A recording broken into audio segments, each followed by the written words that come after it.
You're watching the polls on the JoyNews channel. Coming up this afternoon, the unending quest by individual bondholders to have government back off their investments continue.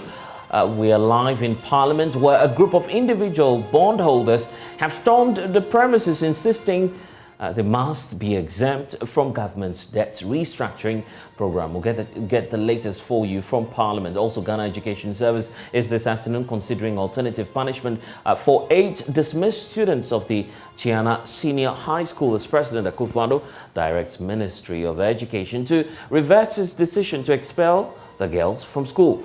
We'll explore alternative punishments and the appropriate one for the girls. And later in this bulletin, after several negotiations with organized labor, government is agreeing to increase base pay for single spine structure in 2023. It's going up by 30%. We'll engage the Public Service Workers Union for more here on The Pulse. The Pulse, as always, is brought to you by Global Communities, Digni, Lu, Affordable, Safe Sanitation. Don't forget that we're on DSTV channel 421, GoTV channel 144. I'm Blessed Sogah. Welcome to The Pulse. JoyNews is independent, fearless, and credible. Welcome to the program.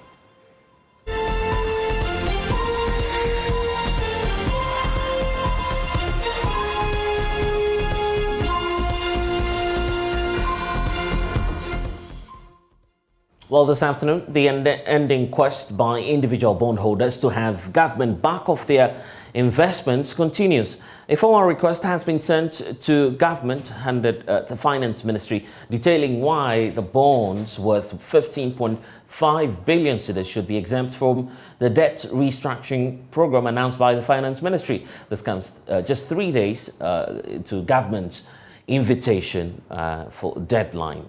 Let's take you now to Parliament, where some individuals as well are taking further steps. Individual bondholders picketing the House as we speak. Let's get more from my colleague Mamiesi Thompson, who's joining us live from there with details now. Mamiesi, you are in Parliament now. What do you see, and what more can you report about what's happening? Indeed, Blessed, if you can hear me, we are currently at Parliament, as in specifically Job 600. And we are here with individual bondholders who are currently here to meet leadership of Parliament.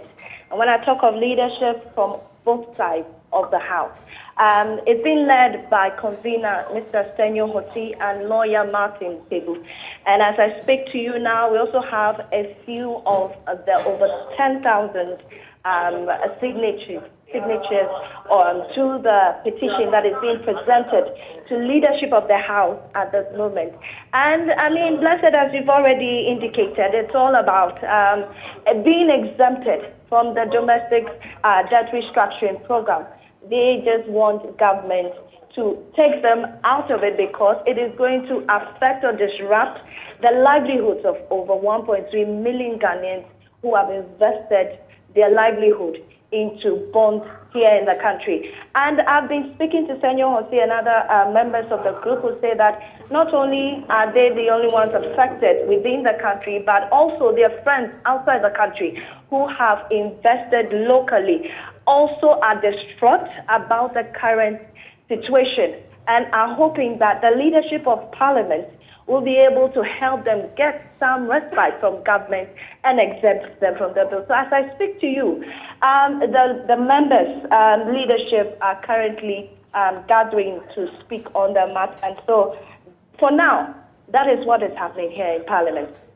Okay, I want to get more now on this. Joining me now is Kwekuru Kitegan, his ranking member on Parliament's Privileges Committee.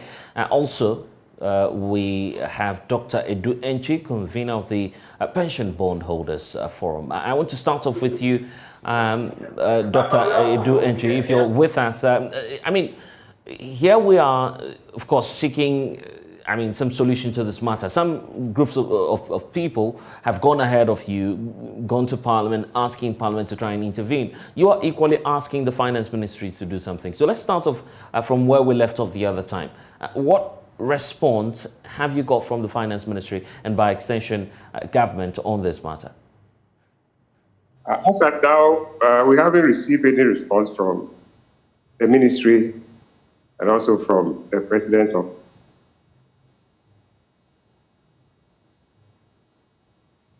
Dr. Edu, we're losing you. If you just... okay, I'm saying as of now, we haven't received any response from the ministry nor from the president's office. Okay, but then you're making strides, at least just to try and get some answers. More and more petitioners are adding on to the mass or class action, if you want to describe it that way. And yet we are inching closer to the deadline given by government. Are you not worried that if indeed you're not able to secure a perfect deal before the expiration of that time, you may be much more in a deeper crisis? Well, we are sending today, as I speak to you, it's being distributed. We are sending copies of our petition to appropriate institutions like the Parliament, the Speaker, to the Council of States, to the National Imams, President of the National Catholic Churches, Christian Council, House of Chiefs. So we are dispatching copies of our petition to them, and saying that we have petitioned the government we sent a letter to them on the 11th, and we still have not heard from them. Since they are key institutions in our governance system, we are informing them and hoping that we will get their sympathy and support to pursue our cause. So that is what we are doing now.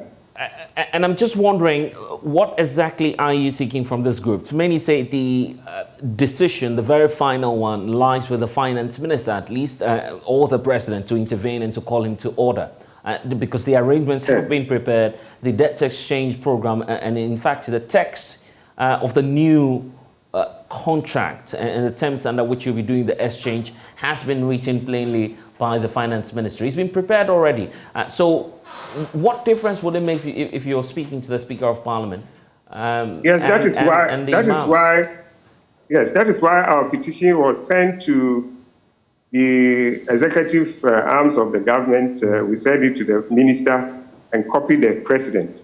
But because we have not received any response from the minister and also from the president's office, that is why we deem it necessary to inform the appropriate institutions that works together on the governance to make it have a sound governance of this country. We just have to say we must inform them what is happening and appeal to them to also come in and say a word and to encourage or to advise the government, the executive wing, the president and the minister to consider our petition. So they are not the ones that are working on it, and we recognize that. That's why initially they were not copied. But this one to inform them, this is what we have done, and we needed them to support that petition we have made. At this point, Doc, just hold on for me. I also want to bring in George Rikitagan, a former Deputy Finance Minister. He's a Member of Parliament as well, so possibly he may have some answers for us as to what his side of the House will be doing in the coming days on that. Thank you, George Rikitagan, for your time here on The Pulse. So you're hearing from some of the individual bondholders a clear petition now to Parliament asking the Speaker to intervene. But I'm just wondering what other options are available now, knowing clearly that you approved the financial policy for the 2023 financial year. Thank you very much, and Happy New Year to you and to Dr. Edu. Yes, precisely. Yeah, yes, I know him quite well. And Happy New Year to your viewers. I think this is the first time I've come on your program this year. Same to you, Honorable. It's been a long time. It's really unfortunate that we have got to this point. What is happening? It's just unbelievable that you and I have had this conversation on this whole debt exchange and later last year. And it shouldn't have come to this if there had been a proper engagement with these bondholders, be it pension fund or banks or individual bondholders. Look, the difficulty here, even, and that is making it difficult for individual bondholders to swallow this, is that you come and tell them that individual bondholders are not going to be involved. They are being exempted. And then you make a U-turn and then say that they are now. Who is going to take that? I mean, it's been a fiasco. And my fear is that if we don't get this resolved, even the IMF program will become a challenge. I understand there's a petition before Parliament. I also understand from my leadership, and that is on the minority side, that there's going to be a press conference or a press statement, on Monday as to what our official position, is as a minority. But I'm giving you my professional view on things as I see it, and obviously having been on the other side. And I'm talking about the ministry. I mean, you've been here before. You've been in this situation before. At the time when, of course, the John Mahama administration, the Evans Tamil's administration, I should say, post that we moved into John Mahama administration, and then, of course, we headed for the IMF austerity program. At the time we were considering that, the consequences or the requirements were not that dire, including the need for a debt restructuring program. So that's where many dropped the lines to say, for now, government appears to be helpless. There's no other option. Organized labor has fought off the reliance on our pension scheme. That's out of the option now. All that's left to government is to, of course, prey on the quote-unquote individual bondholders. There's no option now, is there? If I put on my professional hat, there are quite a number of options. They are just not listening, and they are not looking, and they are not engaging. They are trying to do things unilaterally, and that is what has got them to where they are at the moment. Look, to me, even pension fund could have been included if it had been done in a different way. I mean, at the end of the day, pension funds, what they want to see at the end is that when people retire, they will be able to receive the promised pension to them. So you could have done this at the back end, making sure that you restore the value of the pension when people are, as they will say, at the point of delivery. Okay, pension people are not demanding their money today; they want it in the future. So fluctuations in the market usually doesn't even bother them. It's what happens at the end. So instead of setting a financial stability fund to address this issue at the front end, assure pension funds that nobody is going to retire, or whoever is on retirement depending on pension will not lose a penny, and those people will be cushioned to make sure that the social protection that was guaranteed to them, they are actually going to get it. And then the issue of then you look at how you will take care of the individual pension bondholders. Look, that's about 8 billion. The individual bondholders is about 8 billion. If you look at the pension fund, the pension fund is about 20% of the 137 billion that is involved in this program. That is quite significant. So to then not botch up the pension one by coming up with the stance that they took, and then now having to go back to tell people who you've assured they are not going to be involved in this, and now tell them that they are. That is the deception of the century. I'm just wondering what type of assurance you would give to the likes of Dr. Edu. They are leading that charge of the class action. And now they say, well, we've tried our best, we've engaged government, it's not yielding results. Parliament is the next step. What kind of assurance are you giving them, as the minority at least, in the House? I am actually quite surprised. It's surprised that there will be a class action. It was inevitable. It's happened elsewhere. It's happened in Sri Lanka, it's happened in Argentina, and many other places. There's the precedence for this. So once you're engaging in this, you look at, there are examples later elsewhere. You look at the examples and see what you can do differently. People have made mistakes. So what would you do differently to correct that mistakes and be able to do that. And don't forget that the whole IMF program hinges on debt sustainability, which means that our debt needs to be restructured. We have shelved the external debt restructuring and looking at the domestic. And we have basically, the domestic one is becoming a disaster day by day.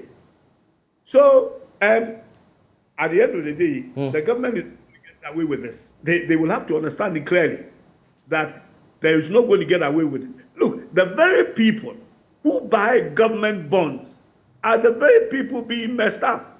So where are you going to get your future bonds that will be issued? Who is going to buy them? I mean, are you going to create a new, generation or set of people who will be buying? Doctor, they are the ones who buy these bonds. So if you are treating them this way, do you think that whatever money they have somewhere, they will use it to come and buy government treasuries and government bonds? No, it's not going to happen. So in the end, it's the government that will suffer because they will not be able to get the weekly treasury issues that they get, and then future bond will become very difficult for anybody to participate in it. So they will have to think twice. When you have litigation issues on this debt exchange program, then it's going to be difficult for the IMF to give you a program, because unless the IMF decide that they are going to circumvent that issue and give you, because you are struggling so much, so they will give you a fund program anyway. This, in the end, may mean that we might not even get to a fund program this year. Okay. That's a grim picture. The president disagrees with you. He believes we are getting a deal by March this year. That's the belief of the president, by the way. That's anything this government says. This government suffers serious credibility issue. This is the government that tells you we are not going to IMF and we are there. This is the government that tells you we are not getting a haircut and we are getting it. This is the government that told you that individual pension funds will not be included, and they're now being included. This is the government that told you that pension funds are going to be part of it. Now, after being robbed a bit, now they say they are not, because they have not planned properly. They really don't have an idea what they are doing. They do not understand, and as I keep understand the economy they are managing. Okay, and that reminds me, just hold on for us briefly, Honorable. I want to bring in Dr. Edu. At the time the president was giving assurances that there would be, quote, no haircuts, some say the writings were on the wall. I mean, many of you as individual bondholders could have opted for options that will hedge your investments. Didn't you see this coming?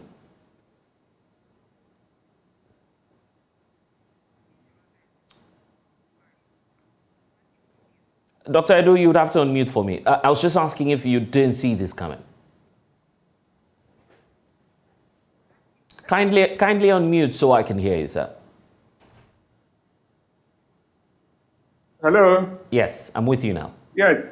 I'm saying, as for the restructuring, once our debt situation level was going up and becoming unsustainable, restructuring was bound to happen. Yes, so you saw this coming. So in spite of the president's assurances that there was, quote, no haircuts coming, you could have taken steps to avert what's happening to your investment now. The haircut comes when the restructuring is being done. But the signs of the restructuring came first. What they promised was that there will be no haircut. And I want to say that there has been no haircut. The use of haircut that people are making is wrong. Haircut is only when your principal, your face value, your nominal value, the amount you invested has been reduced, cut. Not when your interest is reduced. Not when your maturity period is extended. If you have bought government bonds of 2 million, and government says, I will pay you 1.8, that is where we say there is a haircut. People should understand the term. It's a financial term. It's not ordinary term that they have baba you. No. You still trust this government? Is where your face value is, government says, I will not pay you all the face value, the nominal value, or the maturity value. Yeah, precisely. So the president then is fulfilling his words Yes. Your investments Well, have not as at been now, charged, there has been no haircut. except that As at now. except that there will be some sort of a delay in return on investment. Yes. So if But that's as the at now, case, nobody should if say that's the there is a case, why haircut. not? And just hold on for me, sir. If that's the case, why not hold on, believe in this government, trust this government, and be sure that someday somehow you'd have your return on investment? I think what we are saying, we are not saying we won't get our principal back. We will get our principal back. That means there is no haircut. And truly, there has been no haircut. I want somebody to challenge me on that. There has been no haircut. Once you are going to receive your principal in full, your face value, your maturity value, your nominal value, nobody is touching it. There is no haircut. What we are saying is that we are not saying we won't get our money. We are saying we don't want our money to be turned into the new bonds, which will not give us the required income that we need to sustain our lives. So it should be kept as we have now, so that we can continue to receive the coupons as we are receiving and get enough or some money to take care of our old age and our dying moments or periods of the end of our lives. Take it or leave it. That's the option on the table of government. Do you feel deceived, or do you feel government is treating you in bad faith? No, I still have the hope that government will listen to us. I also say that every home there are old age. People know how difficult the older people makes their lives difficult. It is not something that people don't know. Every home that you go, there are those people there. They need their regular income to maintain their lives, especially their health. So anybody whom you have put this across, I believe will listen and resolve this matter so that the retirees who are having their bonds will be exempted from the exchange so that they will continue to get their regular income to pay their medical bills, to buy the high blood pressure goods, items, the diabetes, the dialysis, all the things that they are going through, they'll be able to go through and live a little longer than not having money to buy all these things and be pushed into their debts against what maybe God has ordained them to have been. And as we speak, there's no promise or assurance that the deadline will be extended. Will you call on government to extend that, giving the plethora of appeals and demands that are on the table of the finance minister? Would you want the extension to happen? If I heard you, why I don't, I still believe is that even if the deadline is ended, the government is not, what government is doing is just an invitation to treat. Right. It is the individuals that are offering their bonds for government to change it into the new bonds. Government has a right to reject whatever offer you make to him. So if even it is the offer period is ended, government can still reject any pensioner who has tendered in his bonds. Once government decides that it is going to exempt the pensioners from the program, all pensioners who have tendered in their bonds, government would have to reject it. And if the government does that, then it means no pensioners' bond will be exchanged for the new bonds. I know you're still hopeful. We pray for the very best in these trying times. I am hopeful because we still have time between now and the closure of the invitation. We still have now, after the invitation has been closed, government going to accept. We can still talk to government and they will not accept any offer that has been made by a pensioner and therefore declare that pensioners are not going to be part of the exchange program. I'm grateful, Dr. Edu, that you're joining us. We'll meet again, we'll interact again on this matter. For you, Ricky Tegan, where do we go from here? What's your expectation from government? I want to disagree with Dr. Edu Jemfi on the issue of a haircut. Look, the complexities of finance today makes it very difficult to look at the haircut issue in the normal textbook format. If you have a nominal figure, and then I did work with you, a few years before you left the public service, and of course, following your footsteps, I have the same background as you do. But Doc, what has changed is that the complexities of finance today makes the old notion of haircut on principle that the president that the government is assuring us has not been cut. We can't change that. Well, we can change that.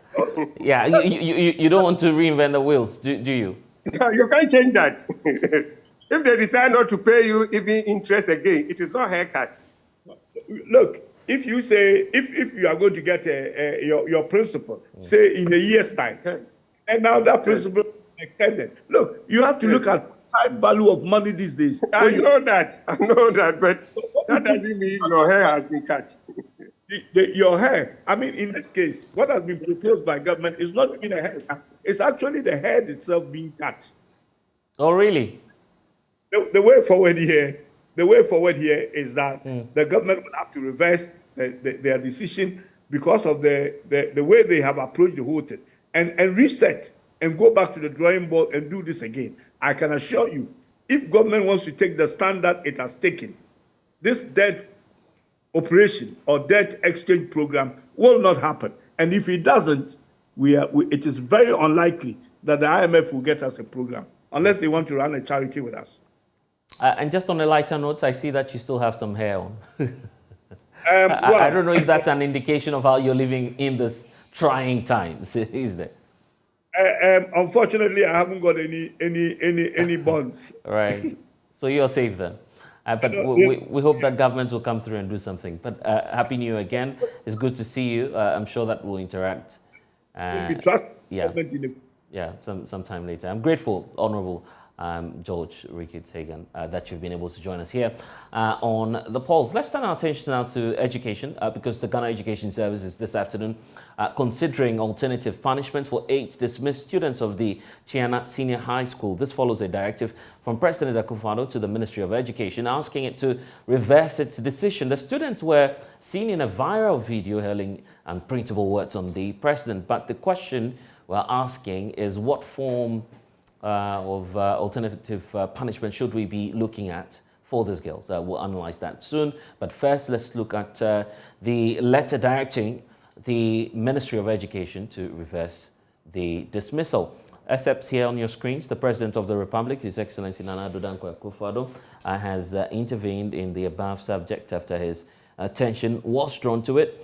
Consequently, the Minister for Education, Dr. Yao Osei-Duchum, has directed the Ghana Education Service to consider an alternative disciplinary action instead of dismissal.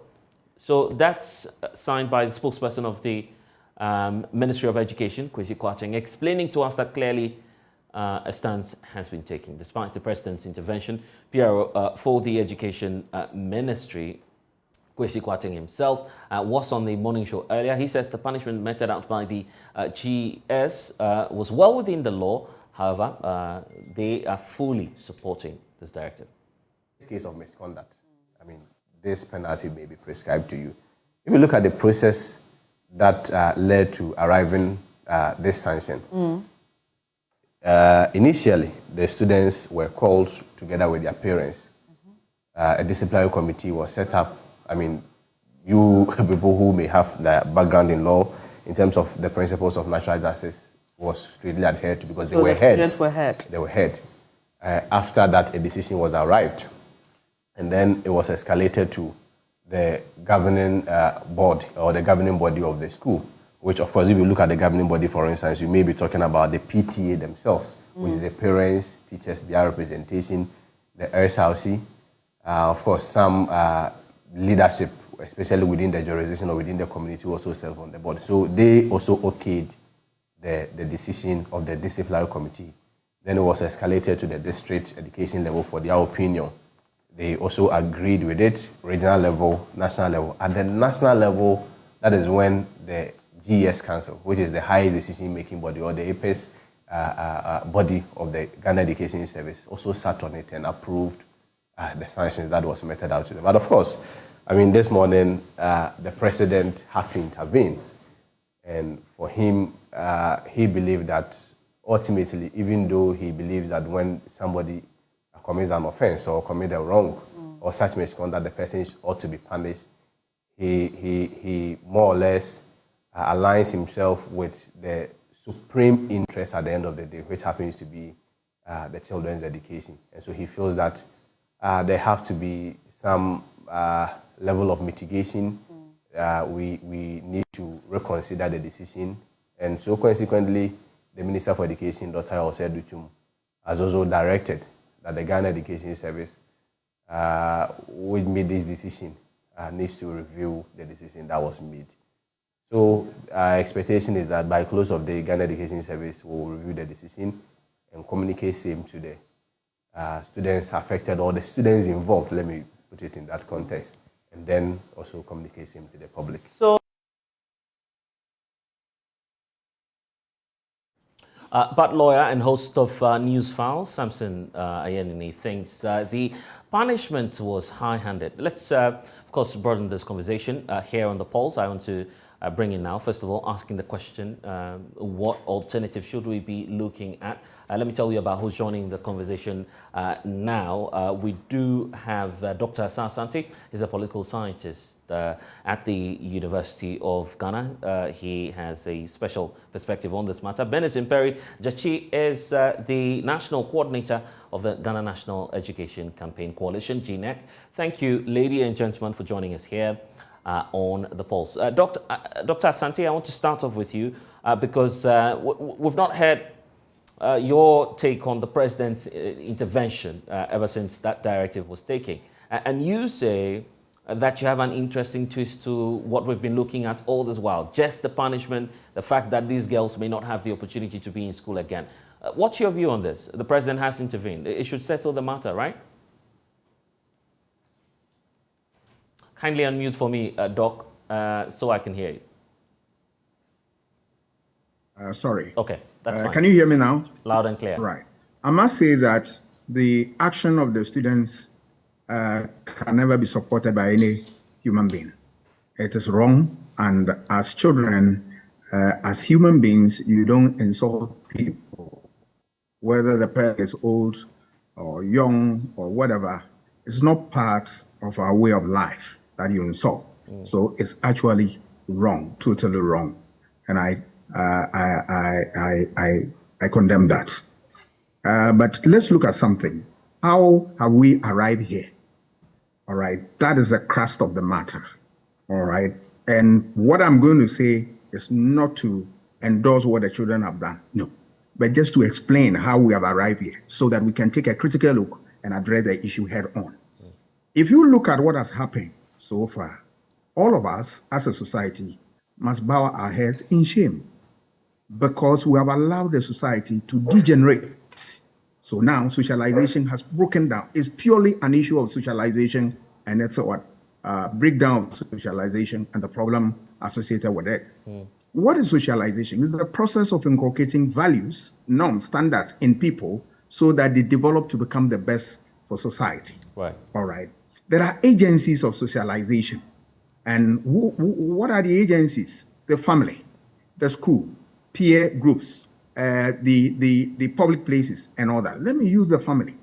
If you look at things, the way things are being handled now, parents have shared their responsibilities.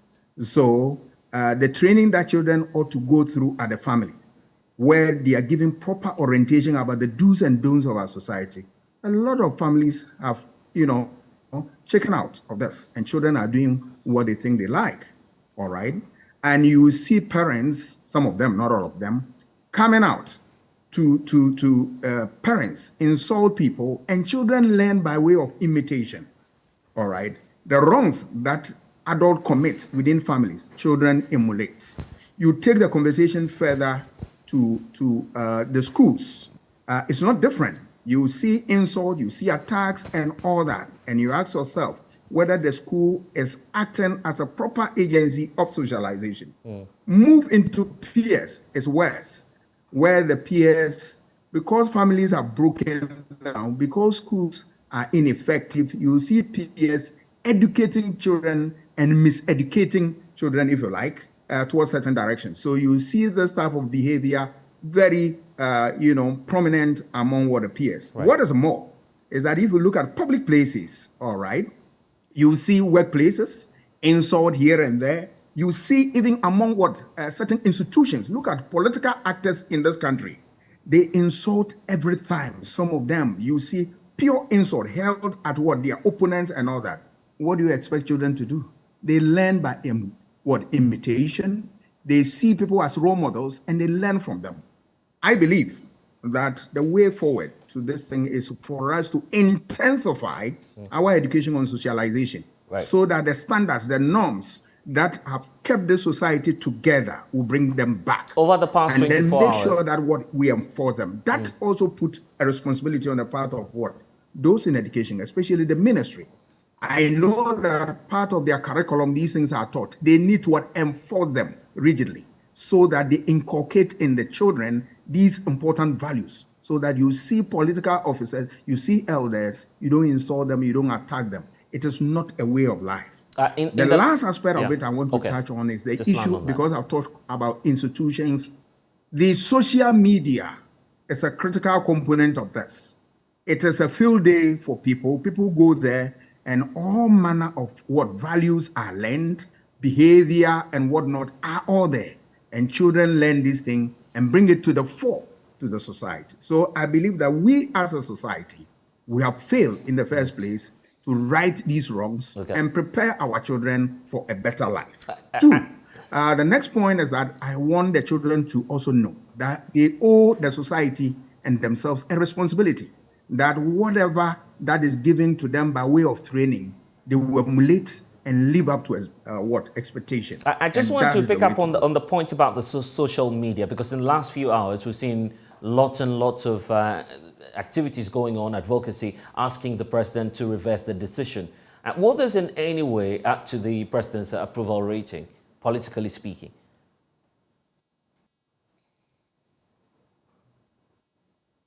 Please, I missed the point. If you could come again. Yes, I was just talking about the point you were making about social media. The point about social media. Many are still using that tool, using the platform, asking the president to reverse the decision. Now that he's done that, I'm asking if it will add in any way to the president's approval rating. Oh, obviously, the president has listened, and I like his posture, that even though it was an attack on his persona, he has taken it lightly, but decided that, look, they need to pardon them and all that. That's the way to go, all right? But we are saying that the punishment that is meted out to them, education ministry, and then those who matter as stakeholders, and those will look at it so that what the psychologists and others are talking about will not come to play, so that it will not affect the growth of the children. But all these things are part of the assessment as to whether a leader is living well or not. But this thing will not add so much to the ratings of the president.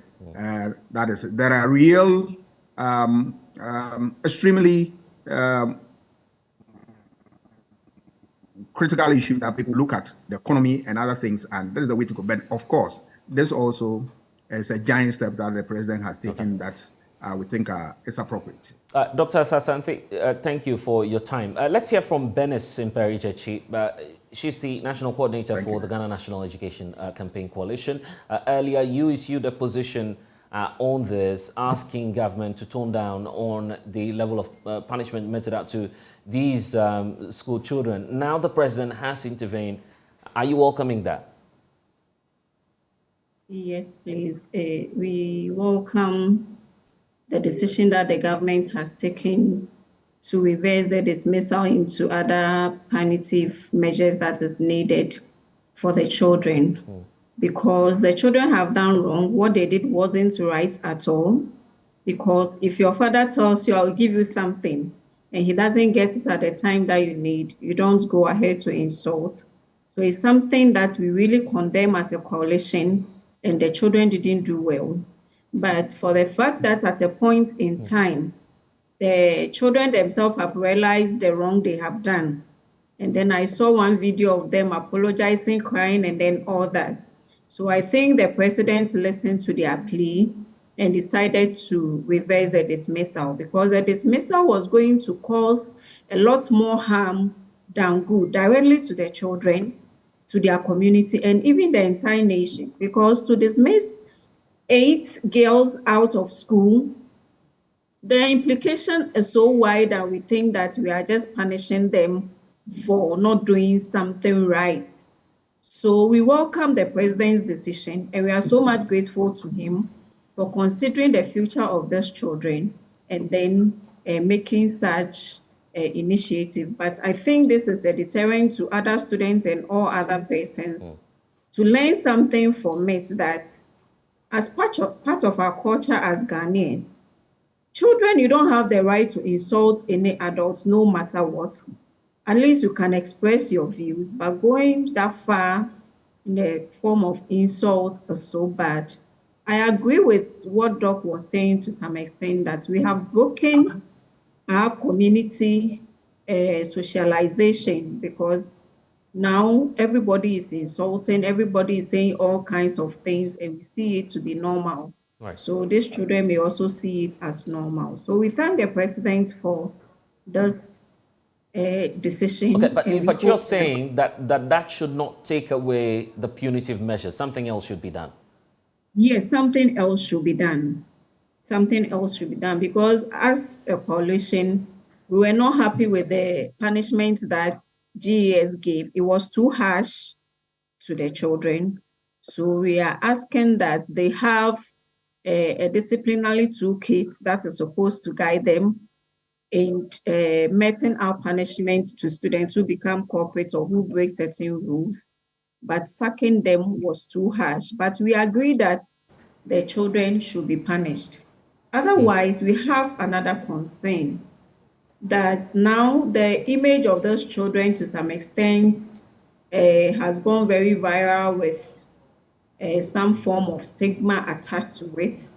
So as much as we are considering other form of punitive measures, we should look at even making the school environment more conducive for them, avoiding stigma and stigma in relation to this issue, so that the children will be able to continue their education smoothly. They need some form of counseling, psychological counseling and all that, so that they can stay in school, learn, and then continue with their academic ladder.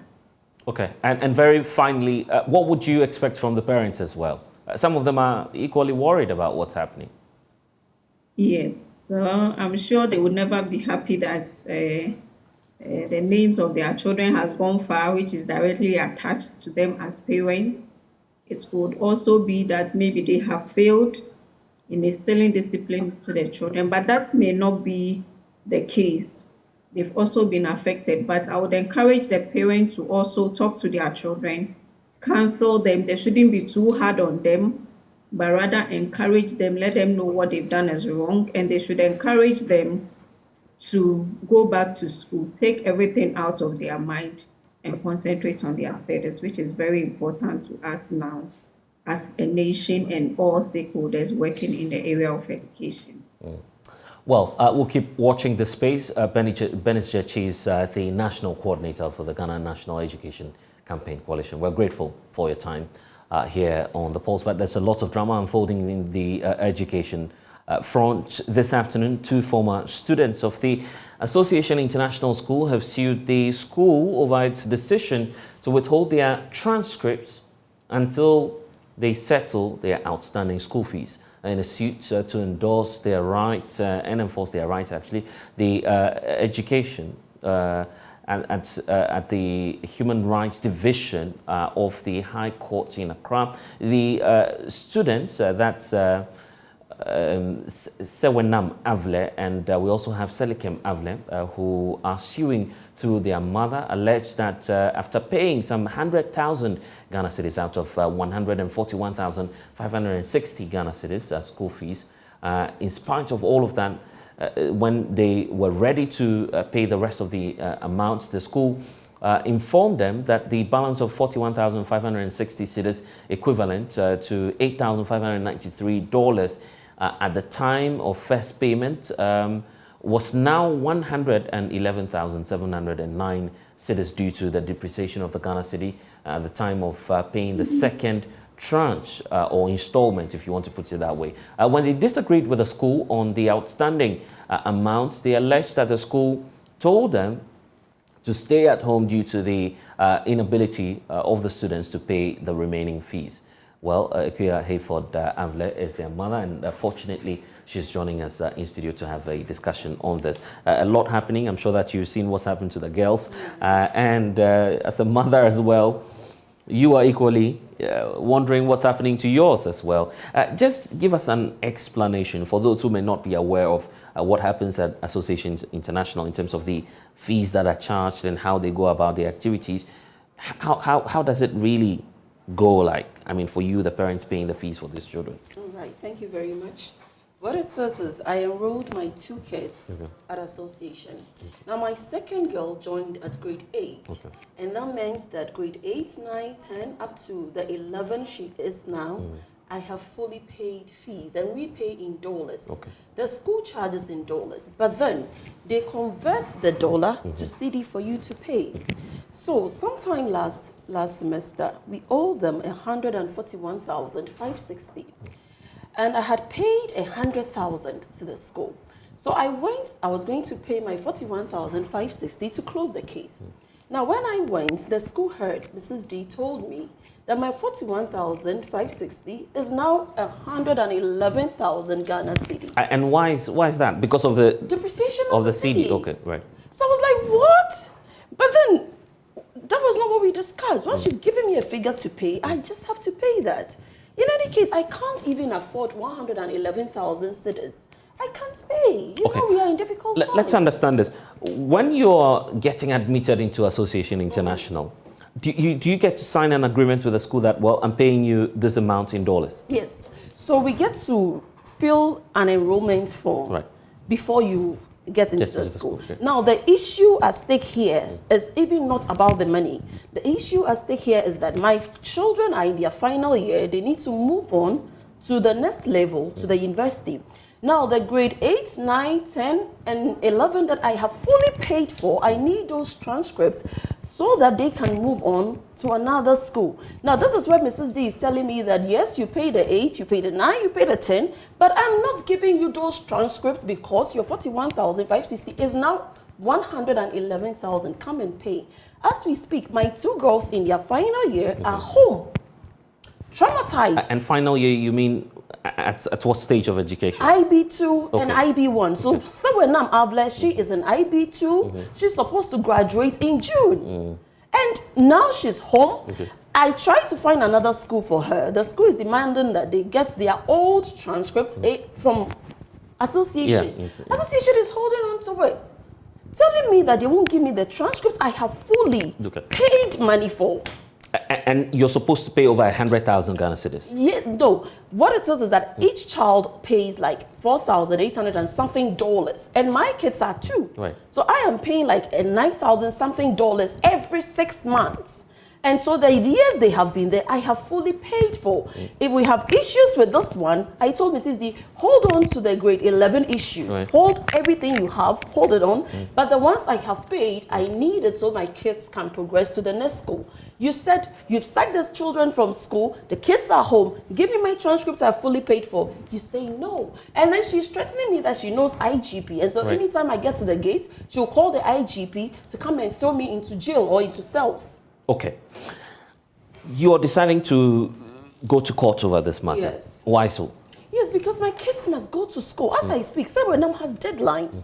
She's supposed to provide a grade 10, 11, whatever transcript to the next school for her to get admission and move on.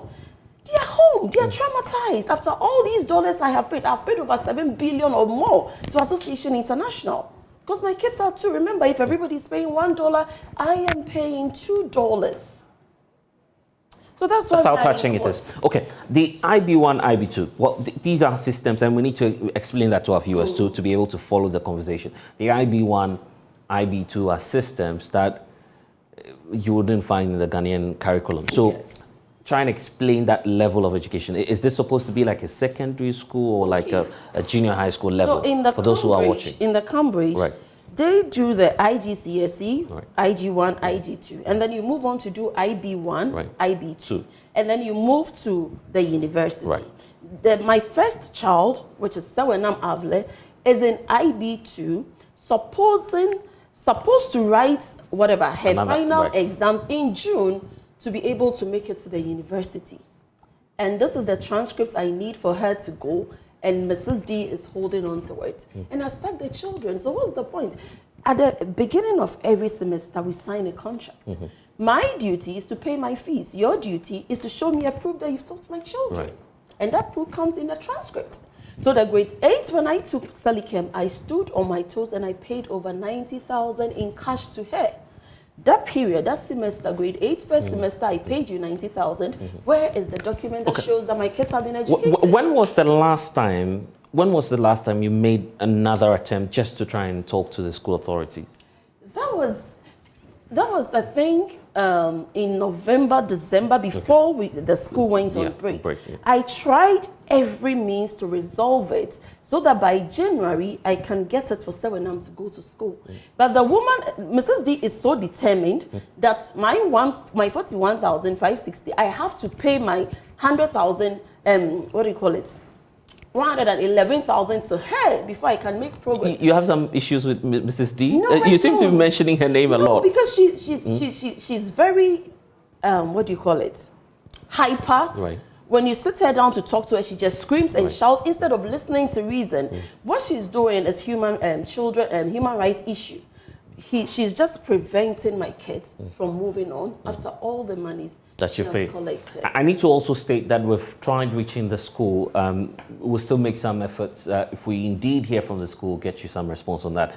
But you have, as a school, obviously there should be the PTA. I'm sure you should have something like that. Have you tried reaching out to other parents, finding out what their experiences are and how they've dealt with similar conditions if they're in one? Okay, so yes, I have. But what it says is that at the school head takes all the decisions. So when I go through PTA, when I go through Joy FM, wherever I go through, she would have to make the final decision to say that, okay, considering the children, let me release the transcript, which she's not doing. She is not doing that at all. My issue, and I want to stress on the fact. I want to find out if you've reached out through PTA or some other influential persons that can at least talk to management of the school. I reached out to the lady that chairs the PTA, Kukwa, yesterday. And Kukwa was, initially when I spoke to her, she was so upset. But what she came back to tell me is, Dana, since the case is in court, we have to hold on for it to be in court so that the courts can decide. But what everybody must know is that these girls have no time, especially Sewe now. She's supposed to be in school and write her final exams. When the court delays and I don't get the transcript, what that means is she has lost this chance. And my two kids are their best students. When you go on their website, when you go on their Facebook, you see my kids there. Those are their best students, and they can attest to that fact. Those two girls are their best students. And this is what they are doing to them. After all the monies I have paid, I'm traumatized. I'm so confused, I don't know what to pass again. Some say, well, that's the problem with, that's how the system works when you enroll your ward in a private institution. Were you not aware of this implication at the time you're doing it? You see, we as parents, we all aim to get a good education for our kids. There is free education. My kids are so clever.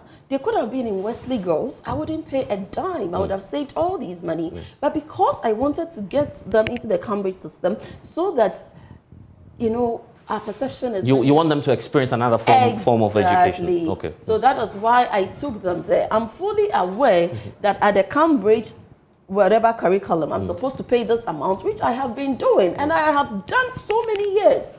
But you can't just change my 41,560 to 111,000 and expect me to just shut up and pay. Okay, so this new school that you want to take them to, can't you, of course, impress on the authorities to try and do something about it? If, for now, take the very one that's going into the final year, so she can sit the exams. Is there any possibility? Is there any opening? Okay. Have you tried that route as well? Yes, I have. And they are all sympathizing with the situation, especially with Sogah. So they have agreed, okay, let her come to school whilst we wait for the transcript. But the transcript must be in before the end of January. What's today's date?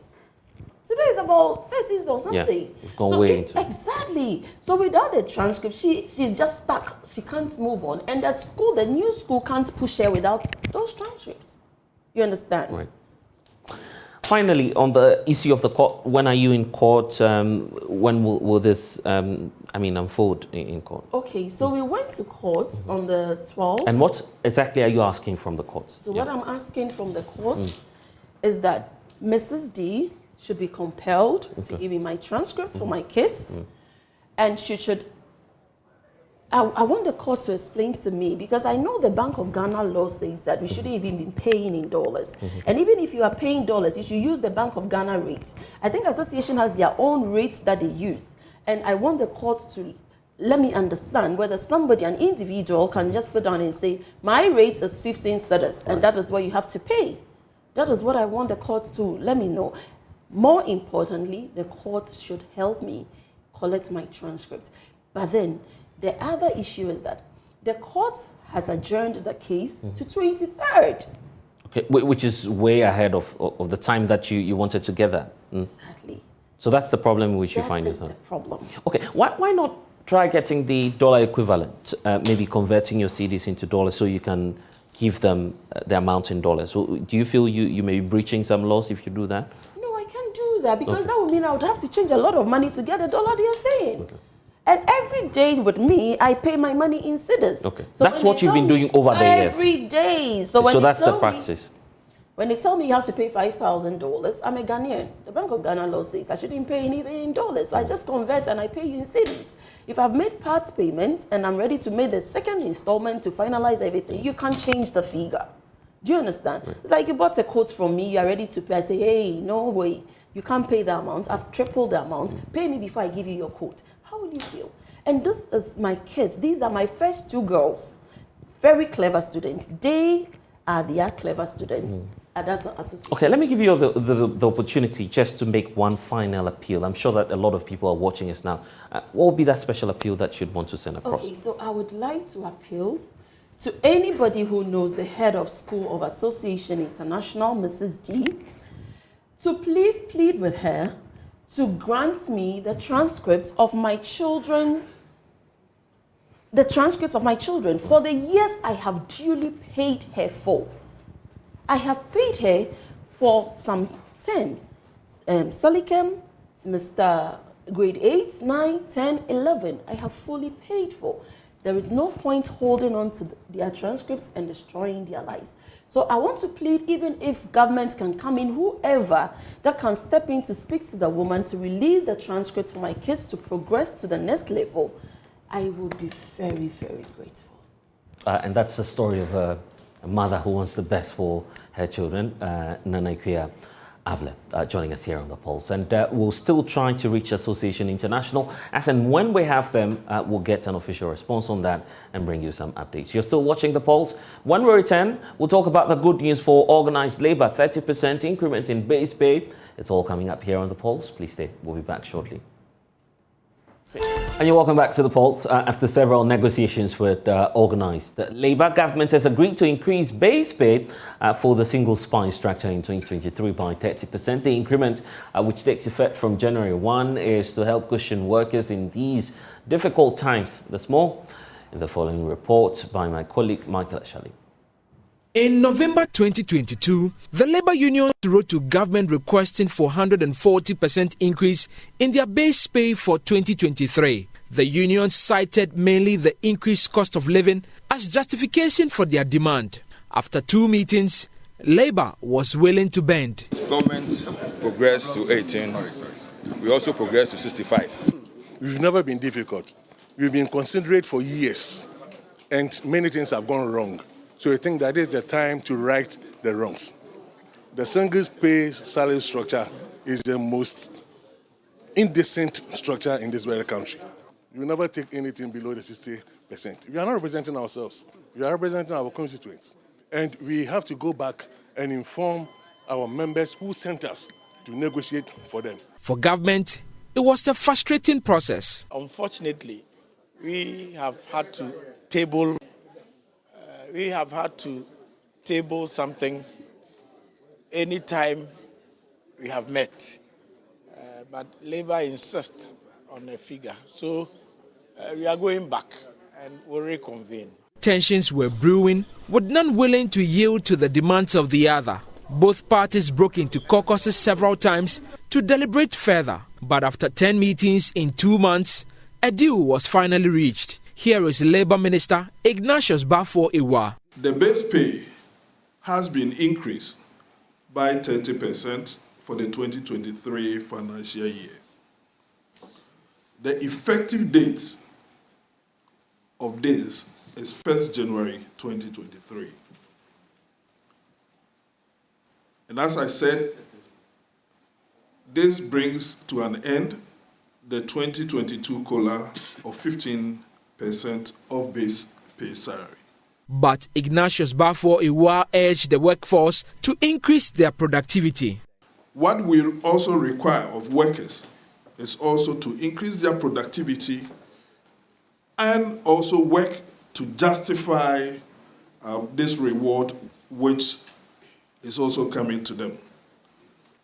We are going to work together to ensure that our output at the workplace also increases.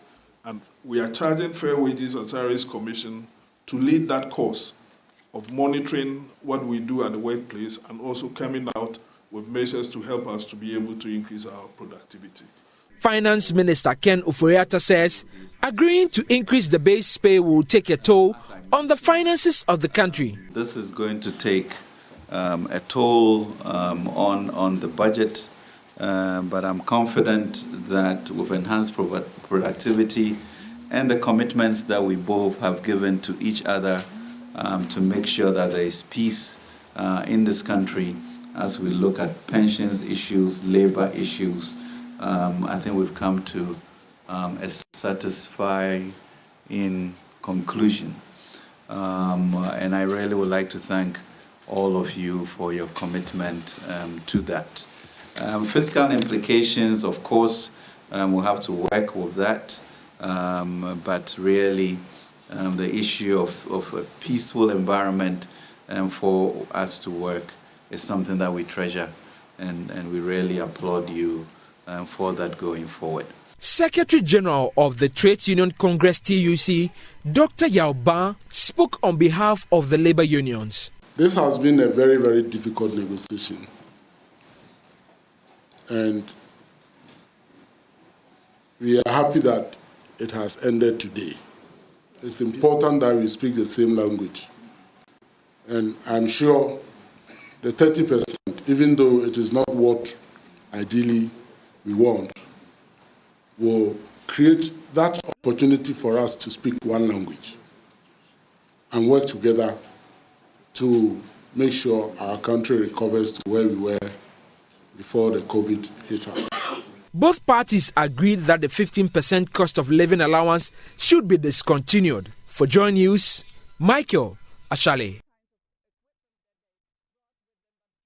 The reaction of organised labour to this. Let's get some more. And joining me now is Bernard J, his General Secretary for the Public Service Workers Union. Bernard, 60% is what you were asking for. Now you have 50% less of that.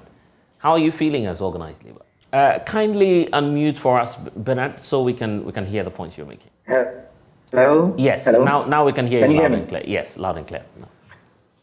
All right, thank you so much. Yeah, so I was just mentioning that as indicated by the Secretary General of the TUC, our basis and justifications for the 60% were very clear, were very apt.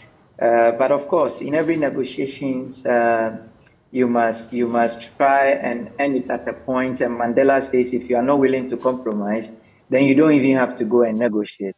So considering all the factors, the challenges the country is going through and all that, this is what we have been able to agree.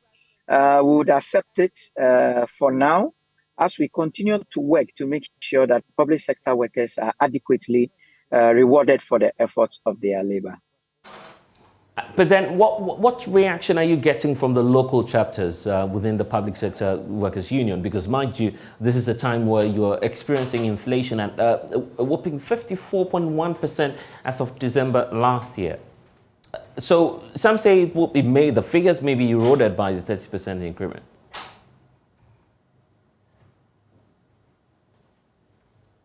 Bernard, if you can hear me, I'm just saying that the feeling out there is, given the level of inflation, that may erode what's been given to you now as a 30% rate.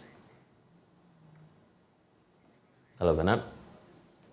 Okay, we've lost Bernard there. We'll try and get him back on. But of course, the decision of government now is to pay a 30% pay rise in terms of the base pay for public sector workers union, and not just them, but organized labor as a whole. But in terms of the economy itself, Ghana's economic woes are self-inflicted.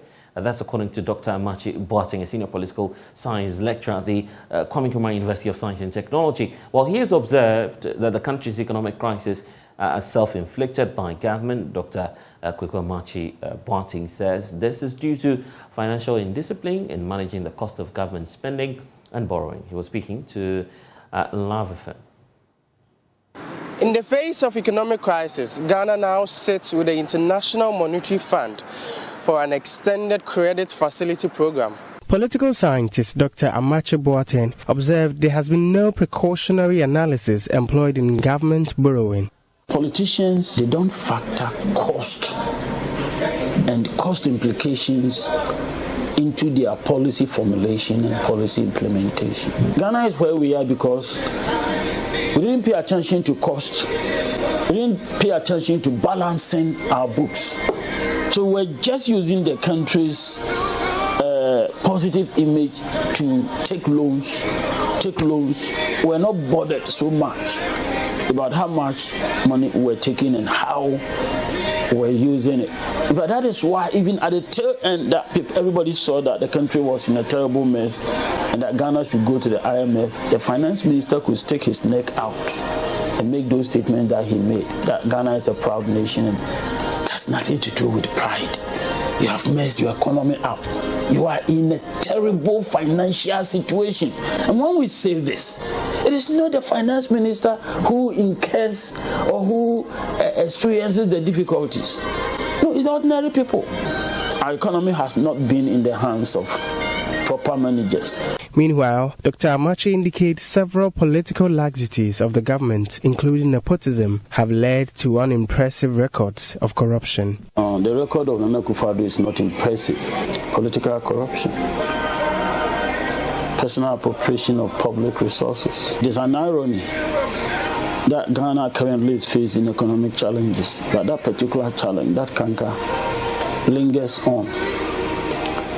If you look at the Fourth Republican Constitution, it empowers the president so much so that he should be able to handle some of these things, the appointing powers of the president.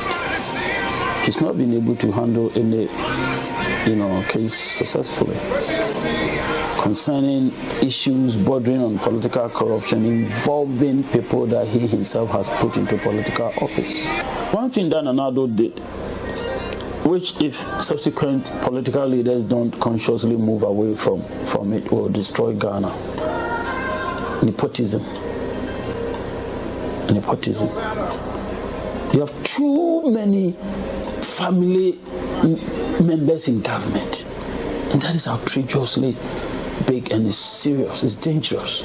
Under your watch, the same economy is viewed as not that credible, even to the IMF and the World Bank, such that in your engagement with the IMF, you are asked to go home and put your house in order somehow. Through IMF assistance, the country may now be provided with financial support of $3 billion to ensure and restore financial growth and stability. Reporting for JoyNews, Clinton Yeboah.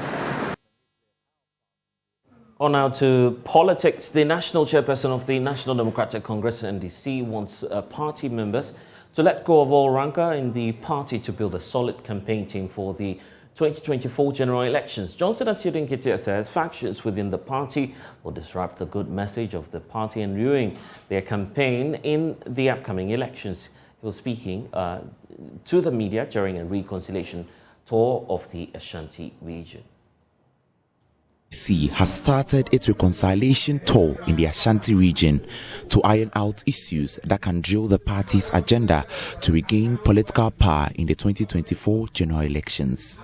The team was led by National Chairman Johnson Asiedu Nketia, together with some party elders, including Kofi Totobi Kwachi and Colonel retired Larry Bevlolati. National Chairman Johnson Asiedu Nketia says they aimed at uniting the base of the party and building peace as the party prepares for the must-win 2024 general elections. We've sat through a series of meetings, and I'm happy to report that we have made significant progress towards the reconciliation of the party in Ashanti, at least at the level of region. The regional executives have resolved to work together. The regional executives on one side and the Council of Elders on the other side have also resolved to work together. The delegation engaged in a dialogue with the Ashanti regional executives, members of the Ashanti Caucus, Regional Council of Elders, and other identifiable groups within Ashanti NDC. Johnson Asiedu Nketia says he holds no grudges against any member, including the former chairman of the party, and wants party folks to do away with factions. I have indicated to them and to the rest of the party that if part of the decision is traceable to the contest that I was involved in, I don't hold any grudge against anybody within the party, because I'm one of the people who designed the 1992 Constitution and opted for multi-party democracy. Multi-party democracy involves choice. So you commit no offense if you make a choice and your choice happen not to have won the day. So I want to thank you, and I want to communicate through your various media to our party rank and file that nobody should hold themselves as the group belonging to Nana Kwasi, a group belonging to Jabari, a group belonging to Asiedu Nketia, or a group belonging to Ofosu Ampofo. Those are things of the past. There is work ahead of us. Let us unite and make sure that we win and win convincingly. Oko Malik's report read to you. Well, JoyNews is learning that the New Patriotic Party is closing in on when it will elect its next presidential candidate. For more on this, I want to bring in presidential correspondent Elton Brobe, who has details of this for us. Elton, thanks for joining us. Let's take it off then. Initially, controversies over when the parliamentary and presidential contest should take off. At the time, of course, that last meeting was done late last year amongst Council of Elders and other leading figures of the NPP. But what's the finality to that matter as we speak, as we are learning? So there's no finality to that matter as of now, but what we are privy to is proposal for the consideration of the party. And we do know that at the end of this month, on the 31st of January, the three main pillars of the party, that's the National Steering Committee, the National Executive Committee of the party, as well as the Council of Elders, will meet on the proposals to consider and then hopefully communicate the outcome of that to the party. Now, what we are learning is that the proposal is asking the party to, as a matter of urgency, announce or open nominations for those who wants to contest the flag bearership race. So they are looking at February. And the reason is that the party says that they have become aware of more than 5 names. Indeed, Alan Chemantin has made it clear that he will contest. The Agric Minister, Dr. Owusu Akoto, has also made it quite clear. We do know that the Vice President is also nursing such an ambition, so that will make it 3. Walter Jakon, the former Energy Minister, has also indicated his willingness to contest when nominations are finally opened. As 4, we have Kennedy Japan, 5, Cabinet Japan. We know that will be 6. The former Member of Parliament for Mampo in the Ashanti region, Atainimo, also says that on February 1, he will also announce his candidature for the position of presidential candidate of the MPP. So that takes the number beyond 5. And the party constitution is quite clear what must be done in such circumstances. And that is for the party to hold a special congress by the special delegates to select the first 5. And the first 5 will slug it out in the yet to be announced National Delegates Congress of the party, where the 250,000 elected delegates will now decide who should lead the party going into the 2024 election. Now, so the proposal but is February is such a close timeline to be working with. The party would barely have less than 2 or 3 weeks to work with. Exactly, and so the February date, the proposal is that the party should open nominations in February.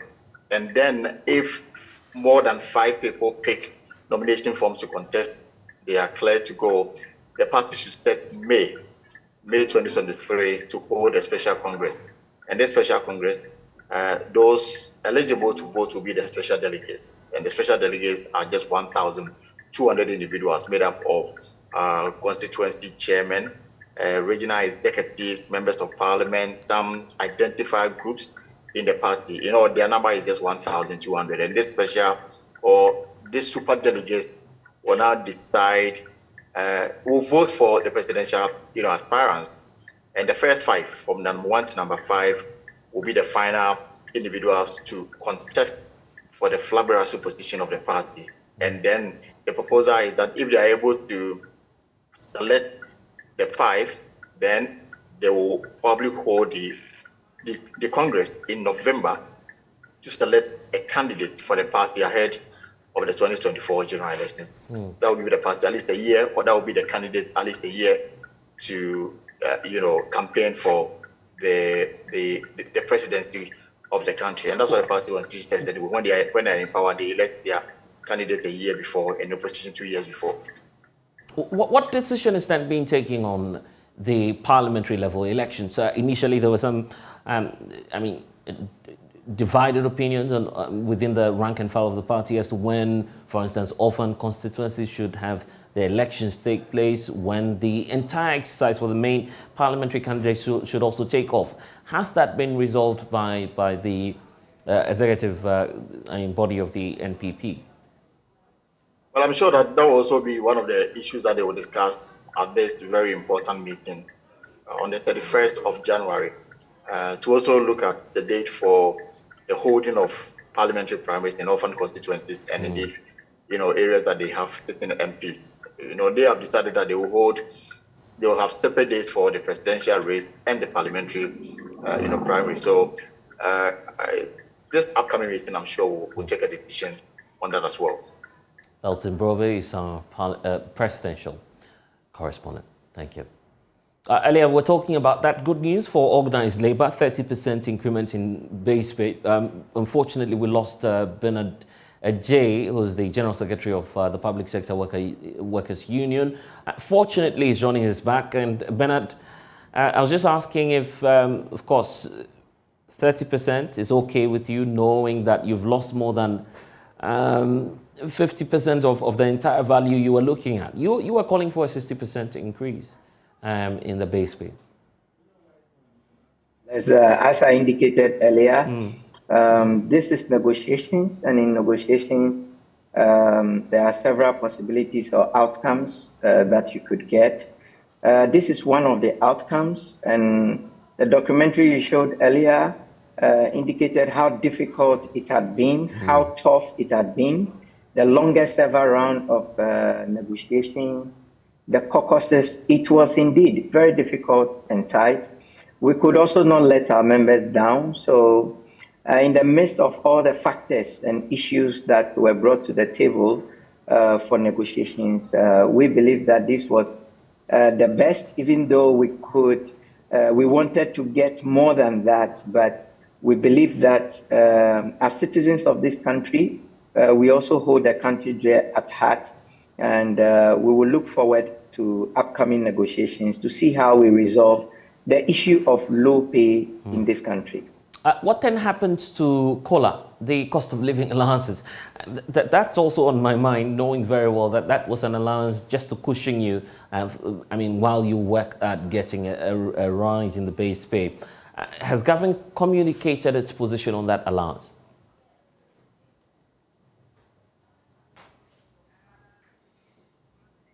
Bernard? Okay. We'll have that conversation sometime later, but Bernard Ejay is the General Secretary for the Public Sector Workers Union. A group of coconut oil traders and Western cargo and bus drivers at the Nzima station at Agbubulushi here in Accra are resisting an attempt to evict them from a place, from a piece of land they have been occupying for the past 37 years. According to them, they have nowhere else to relocate to. There's more in the following report.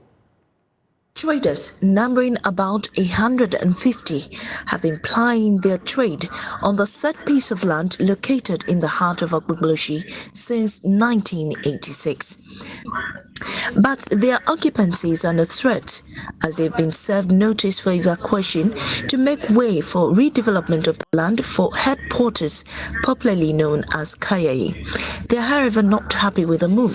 They say they have fulfilled all requirements with chiefs and the previous government, hence rightful occupants of the land. In a press conference held this morning, the vice chairman of the group, Francis Amihia, said they will do everything to resist the move. Chicago Station.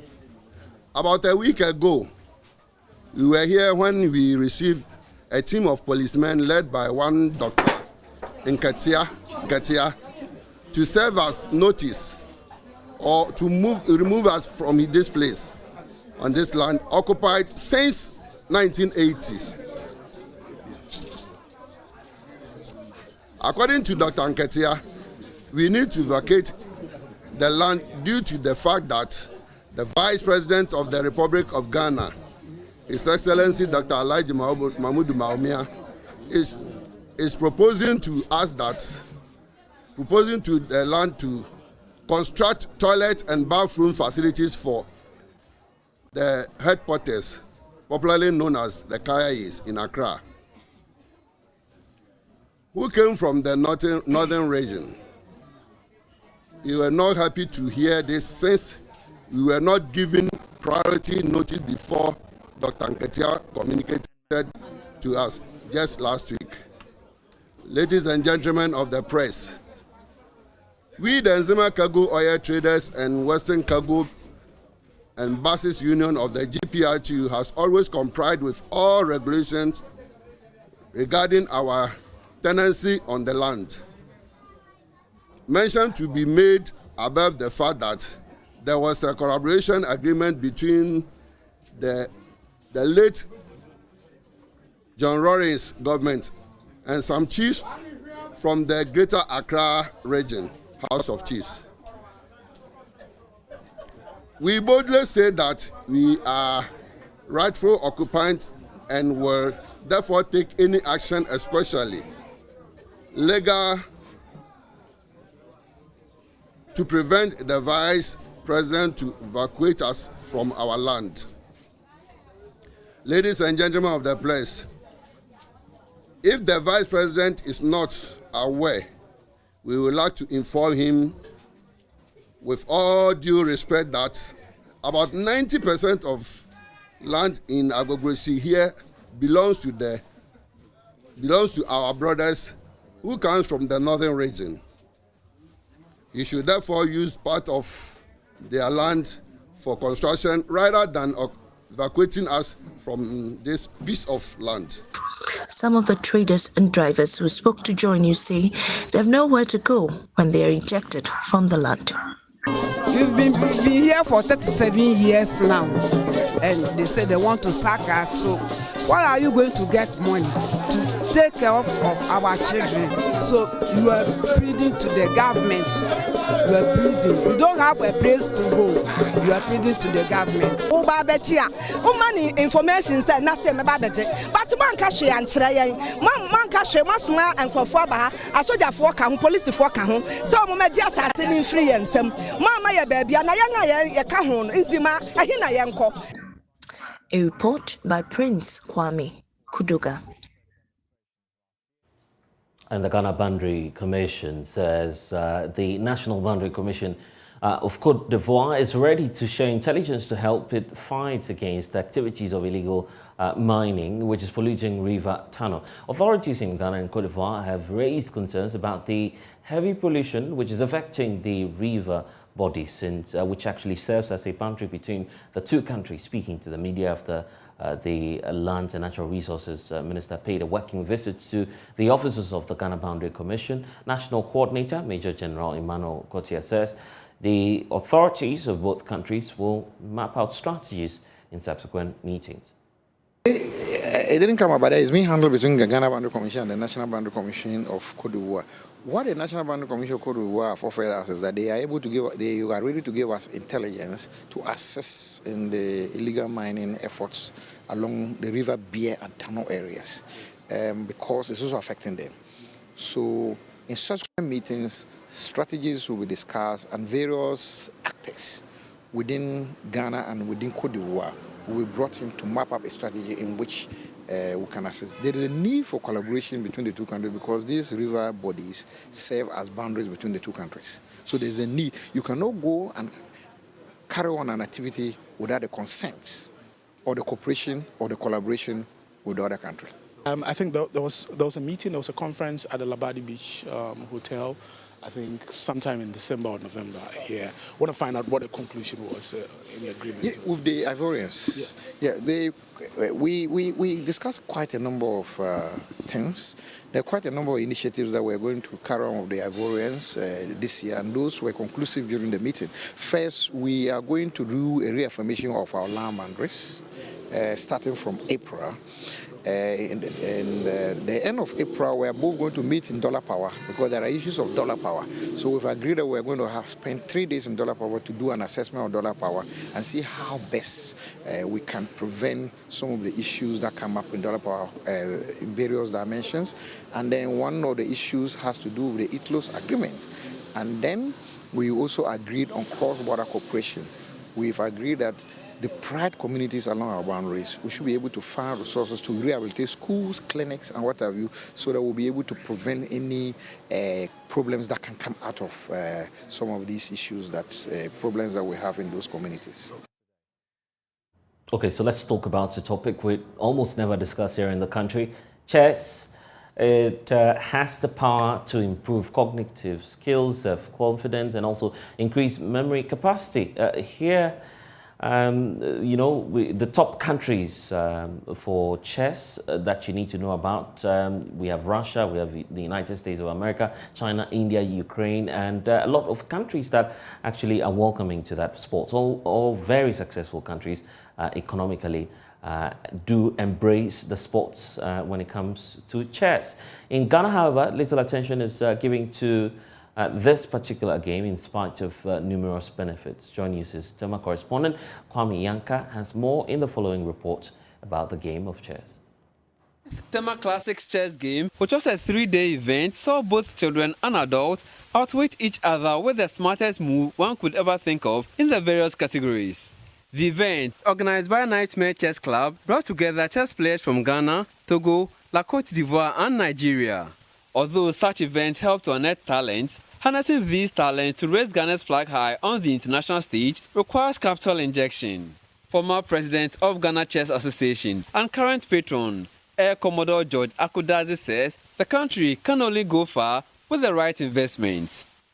Nurturing the talents involves a lot. it's all about the wherewithal to be able to do that. And it's about money, sponsorships, funding.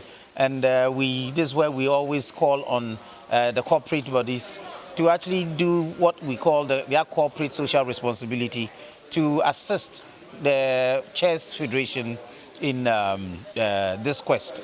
Nurturing or training a team or the national team is not that easy. You have to maybe engage a foreign coach for them and for them to be taught the tactics that actually is involved. And we are very hopeful that this call will actually bring in some more people on board. The corporate bodies, please come to our aid. After 7 rounds of brain-racking and nail-biting moments, Ghana's national champion, medical doctor Kwabena Dupoku, emerged overall winner in the opening session. I'm very tired, but I'm also very, very happy.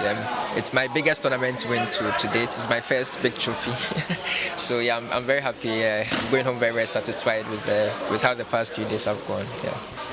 Yeah, for sure. You already had the opportunity to represent Ghana a few times over the past year. So this is definitely a very big impetus for all of us, not just me, but many of the other prize winners as well.